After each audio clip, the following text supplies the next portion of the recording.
याद रखें, इबादात और मामलात दो अलग अलग चीजें हैं।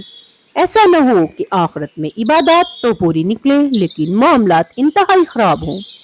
अपने इखलाक, एक दूसरे के साथ ताल्लुकात, माली मामलात, लेन देन वगैरह, हलाल और हराम, अपनी सोच, अपने लिबास पर, अपनी तर्ज जिंदगी, अपनी आदत पर भी एक निगाह डालिए। क्या सब एन इस्लाम के मुताबिक है?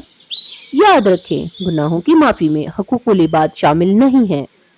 हकूकुल इबाद हकदारों की रजामंदी से ही साकत होंगे।